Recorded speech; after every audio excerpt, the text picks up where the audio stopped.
ఈ ఈవెంట్ వాళ్ళు ఎక్కడ ఆగట్లేదండి. మీరు రెడీ అవడం ఆలస్యం, అన్ని టైం టు టైం జరిపించేస్తున్నారు. ఈ 5 నిమిషాలు ఇంత చక్కగా కన్నుల పండుగగా జరగడం కోసం ఈవెంట్ ఆర్గనైజర్స్ వెనకాల వీళ్ళందరినీ ఎంత ఫాలోఅప్ చేసి ఇంత పర్ఫెక్ట్ గా ఎగ్జిక్యూషన్ ఇవ్వడం అంటే గ్రేట్ అండి. టోటల్ ఫంక్షన్ అంతా ఒక్కల చేతుల మీదగానే జరుగుతుంది. వాళ్ళే క్రియేటివ్ ప్లస్ ఈవెంట్స్.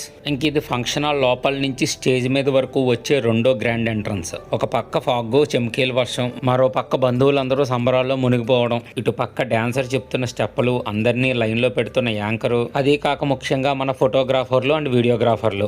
వెనక నుండి వీళ్ళందరికీ ఊపు తెప్పించేది అసలైంది ఈ డీజే బాయ్సే. అసలు ఇంత పెద్ద ఈవెంట్ చేస్తున్నామంటే మనకి మామూలుగా ఎంత టెన్షన్ ఉంటుందండి. 25 ఏళ్ల క్రితం మా నాన్నగారు మా చెల్లి మెచ్యూర్ ఫంక్షన్ అంగరంగ వైభవంగా జరిపించడం కోసం ఆయన అసలు ఫంక్షన్ లోనే ఉండకుండా పనులన్నీ చక్క పెట్టుకోవాల్సి వచ్చింది. స్నాక్స్ కింద ఆలు కట్లెట్ పెట్టారు. ఇంక ఈ భోజనాలు అయితే ఎక్కడో మంచి చేయి తిరిగిన వాళ్ళ దగ్గర తయారు చేయించి తెప్పించారు. అది ఈ క్రియేటివ్ ప్లస్ ఈవెంట్స్ వాళ్ళ క్యాపబిలిటీ. కబుర్లే, తిండి తిండే. ఇంకెక్కడ వెల్కమ్ డ్రింక్స్ కింద కాక్టైల్స్ ఇచ్చారు. తన క్రియేటివ్ ప్లస్ ఈవెంట్స్ లో one of the team member అండి. వీళ్ళ ఆపరేషన్స్ అన్నిటిని వాకీ టాకీలు ఎప్పటికప్పుడు మేనేజ్ చేసుకుంటూ ఉన్నారు. నేను ఈ కలర్ కాక్టైల్ తాగాను. ఇది వెనీలా పుదీనా మిక్సింగ్ ఏదో వచ్చింది కానీ బాగుంది టేస్ట్. ఇంతకీ మీరు ఇది గమనించారా? మనం వంటలు వచ్చిన దగ్గర నుంచి ఫుడ్ దగ్గర ఉండిపోయాం. హే, ఇక్కడ డాన్స్ షో కూడా ఉందా?